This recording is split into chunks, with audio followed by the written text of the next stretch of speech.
It's finally time that we do a quarterly reading wrap-up for 2024. I'll take any chance I can get to talk about the books that I've read so far this year because it's been a really good couple months. And I have read 11 books in total so far, which is a lot to some and not much to others. But regardless, it's honest work. Let's cut all the small talk and get into the actual books because that's what you're here for. It's also what I'm here for, let's be honest. So the first book that I read this year was Queen of Shadows by Sarah J. Maas. What a way to start the year. I started 2024 with Queen of Shadows by Sarah J. Maas. How was this not set up to be the perfect year?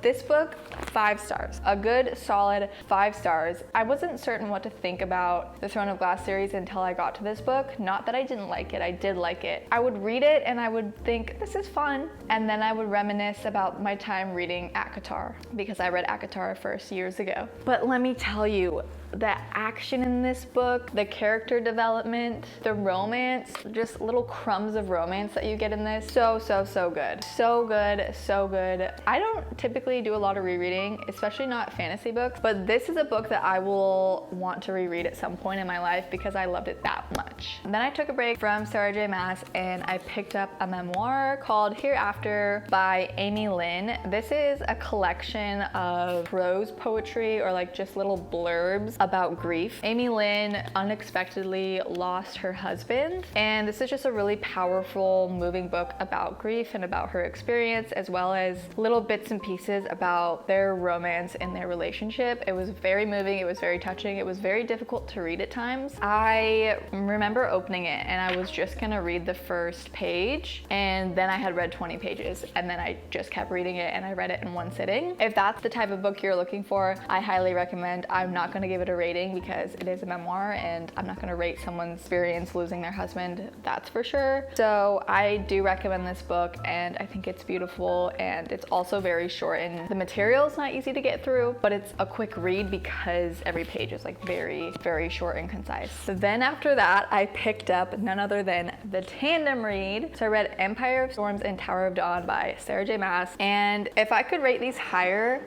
than Queen of Shadows, I would. And so I would give these 6 stars. Together, 6 stars. I loved both of them equally and for different reasons. If you don't know what the tandem read is, I'll give you a quick rundown. These books take place during the same timeline. They follow different characters. If you were to read them in chronological order, you would end off on a huge cliffhanger and then have to go into the other book during the same timeline and read all of that before you could jump into Kingdom of Ash. And clearly, I guess I was in no rush to jump into Kingdom of Ash because I haven't read it yet, but that's because of my own problem of just like not wanting to finish the series because I love it so much, and also wanting to read a lot of books so I could review more because the last book is almost 1,000 pages long. But regardless, these books are incredible. I had the best time of my life reading them. This one is very action-packed. There's something happening on every single page. There's so much great character development going on. Manon in this, she is my favorite character. Like, I have never read a better character arc in fantasy novels than hers, and I cannot wait to see where she goes in the final book. Also a little bit scared of what's gonna happen in the final book because I've seen so many people crying about it on the internet. And then this book is definitely slower paced, it's more character driven, but I loved all of the characters in this, and I really loved, again, the character arcs in this one. So good, the mystery in this one. It was just, these books are so amazing, and I found myself, when I had to switch between them, I didn't mind because I loved all of the characters so much and all of the plot lines that were going on so much that it felt almost like I was reading one continuous book. And if I was reading it on Kindle, I honestly probably would have felt like I was reading one book. So 6 stars, 6 freaking stars. Oh wait, I definitely forgot to mention a book that I read after Queen of Shadows, but before Hereafter. I listened to the audiobook of Tom Lake by Ann Patchett. That book, the prose, I want to buy a physical copy and reread it so I can annotate it. I just resonated so deeply with the main character. This story is basically a mother telling her 3 daughters. They're all back at their cherry farm during COVID, but COVID is like just a setting of what's happening. It's not really a big factor in the story. And as they're spending time together, the mother is recounting a relationship she had one summer with a now famous actor to her 3 daughters. And it's kind of just a story of the lives that our parents lead before we're born and so much more. And I just remember while I was reading it, I felt moved by almost every line. And and I felt connected with almost every line, and it felt like there were times where I would laugh out loud, times when I would want to cry. It's a slow-paced book, don't get me wrong, it's very character-driven, but it just felt so insightful to me, and it just really hit a mark for me personally, and I need to reread it so I can share some quotes with you guys because, and also Meryl Streep narrates the audiobook, so amazing. She does an incredible job, so highly recommend reading that or listening to it on audiobook if you can. And then apparently I was in a mood for some thrillers, so I read Listen for the Lie by Amy Tintera. This book was really great. The twist definitely got me.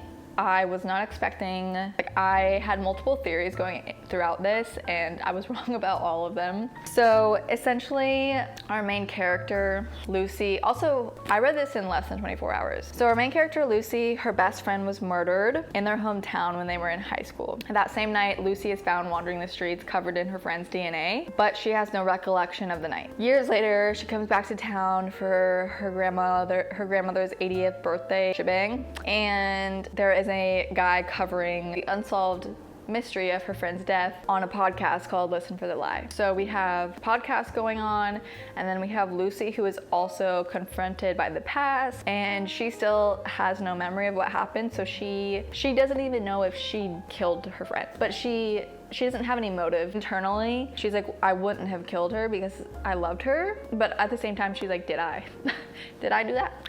No. It does bring some speculation and make you think a little bit about true crime podcasts and whether or not they are true. If you're looking for a fast-paced thriller, I do highly recommend this. I would give it, I guess, 4 stars, 4.5. It was amazing. It was a great thriller. It's just not a 5-star read for me. I think in the category of thrillers that I read, it would be a 5-star thriller, but in the grand scheme of like overall books that I love, you know, 5 stars is reserved. And right after that, I picked up Kill for Me, Kill for You by Stephen Kavanaugh. I believe he is a lawyer, which is interesting. But this book had so much potential in my eyes, and I did enjoy it in the beginning, but I also just found some of the key moments or the plot lines or the writing style a little bit, you know, the whole saying, show don't tell. I feel like we got told a lot of stuff. I feel like Steve did not trust us. He did not trust our minds, thought we were freaking dumb and that we could not understand anything that he was putting down in this, so he had to reassure us and tell us exactly what each character was thinking. That's why this book kind of fell apart for me. It had me laughing at some of the moments in it. The detective in this, we put so much focus on this fact that this man has severe back pain. And so he's always wincing when he sits down, he's taking pills. Like, we talk about this man's back pain quite often, to the point where I was like, okay, this has to come back into a loop somehow. Like, this is gonna come up later and, you know, he's gonna like not be able to catch the killer because of his back pain or something like that. No, nothing happens with the back pain. We're just constantly reminded this man has back pain, and then that's it. Also, Mr. Blue Eyes, and then the twist, like, what was that? This had so much potential, and I do like, this book just wasn't for me, maybe. I don't know, a lot of people really like it. So basically it's about 2 women who have lost someone in their life tragically from a murderer, and they decide to team up and kill each other's murderers for each other, essentially. So like, kill for me, kill for you kind of thing. And then there's a 3rd woman who was attacked by someone, but he didn't end up killing her. And then it all ties together at the end. So much anger, so much trauma, honestly. So much trauma came from this book, and I'm gonna have to give it like 2.5 stars. I'm sorry, I hate doing that. I'm not totally nixing this author, I just feel like I hate doing that because maybe this book just wasn't for me. I don't know. If you guys have read this, let me know your thoughts. I feel like we could have spent a little bit more time, or he could have just had a little bit more trust in the reader. There was even a point where he's describing how a vending machine works, and I know how a vending machine works, and I don't know if it was supposed to be, I don't know, like, it didn't sit right with me. And I'm sorry. Moving on. I really hate giving poor reviews. Like, I really hate it because I also enjoy writing and I would love to write a book. I know that I'm gonna make mistakes in my writing too, and like, also I know that anything that I publish in the future, some people will like and some people won't, but I always want to be respectful of writers because he put a lot of work into that book and he did do a great job, but at the same time there are just things that like maybe could have been done better. And I don't want to recommend to you guys books that I don't want to just say like, every book is good, like read this. So sometimes I tend not to talk about books because I don't enjoy them, and so I just tend not to like share share my opinion on that, and that's something I struggle with being a book content creator. Yeah, but I guess that's some feedback I have for that book. I don't know, I'm overthinking like my reviews these days, but if you also make book content, I'm sure you understand the struggle. But at the same time, then if I don't talk about the books that I do rate a little bit lower or don't end up enjoying, then it's kind of tough for you guys to determine my taste. And it also seems like I just rate every book that I read 4 to 5 stars, which I am pretty generous with my ratings, I would say. Let's jump off that overthinking train and return to, okay, the next book I read was Hamnet by Maggie O'Farrell, 4.75 stars. I don't know why I'm keeping that like 2.5. It just wasn't the full 5-star rating for me, but this book is about Shakespeare's family, but Shakespeare is never mentioned, but he's in the story and you know who they're alluding to, but it's centered on Hamnet, his son, and his wife and his other children. And it's set in England in the 1580s during the Black Plague, so you know that this book is going to be heartbreaking, devastating, depressing, but it's told in such a way that it feels like you are sitting in a spring or summer garden and just having the sun beat down on your face. I don't know why, that's just the vibe I could get from this book. Maggie O'Farrell's writing style, her prose, her imagery are so well done. Her characters are so well thought out and fully fleshed out and so vibrant. Annis in this book, Shakespeare's wife, Hamnet's mom, is one of the coolest, best female characters that I've ever read about. And I love how this is kind of a story about how every person has such a important, in-depth story. And sometimes famous people can overshadow other important stories. Like, we all know Shakespeare and like he has this incredibly prominent story in our mind, but there behind that is even more powerful stories. And yes, this is fictionalized. This is one of the best historical fiction books I've ever read. And it's also very short, and it's just a powerful story about grief and about love and about family, and I loved every second of this book. Anyway, moving along. Then for a video where I read 3 romance books in 3 days, I started off with Happy Place by Emily Henry, and 5 stars. Simply 5 stars. It's such a good romance book. The friendships, the banter, the setting. I love Emily Henry's settings more than anything. And this is my favorite Emily Henry book. And I am now a romance girly because of it, and because I have been obsessively watching Emily Henry interviews. Moving on quickly. Then I read Just for the Summer by Abby Jimenez. This is my first ever Abby Jimenez book, and I loved it. I would give this a 4.5 stars. Again, similar to Happy Place, I really love the setting. I think it's just something about a cutesy romance happening near a body of water, but also the characters have more depth and emotional baggage and things that they work throughout the story. And the friendships and the weird family problems in this, really, I loved that element of it. And this was an emotional read, but had a great payoff, and I loved Abby Jimenez's writing. It wasn't super flowery or anything like that, which I tend to love, but for this particular book, I really loved it, and it was just really easy to read, but also really enjoyable, and the characters were not just one-dimensional. Then lastly, I finished this literally this morning, but I read How to End a Love Story by Yulin Kwong. I am so sorry if I'm mispronouncing that. When I first started this book, I was really into it. I thought it was gonna come in closely with Happy Place and Just for the Summer, but then the characters, somewhere around the midpoint, the characters just kind of fell flat for me, and I didn't really believe their relationship, and any of the conflict seemed kind of annoying to me. I did skim the last 30 pages. Maybe I just didn't like the situationship dynamic of this book. Basically, the characters in this book, they are enemies in the sense that Helen, the main character's sister, had jumped in front of a vehicle when they were in high school and was hit and killed. Grant, the love interest, was behind the wheel, and Helen and her family sort of blame Grant for Michelle's death.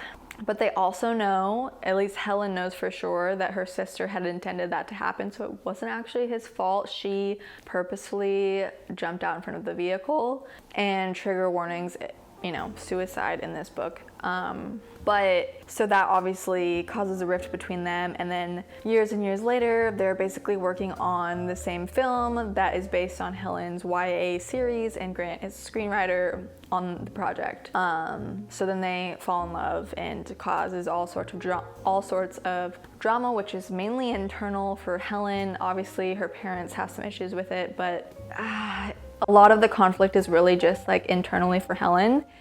And I just felt like I didn't see any reason why they would be interested in each other, and Helen felt very cold to me the whole time, and even when she was being playful or showing some personality with Grant, it felt like the words weren't coming from her almost. This book just definitely wasn't for me, but if that sounds like something you'd be interested in reading, definitely pick it up. But I don't know.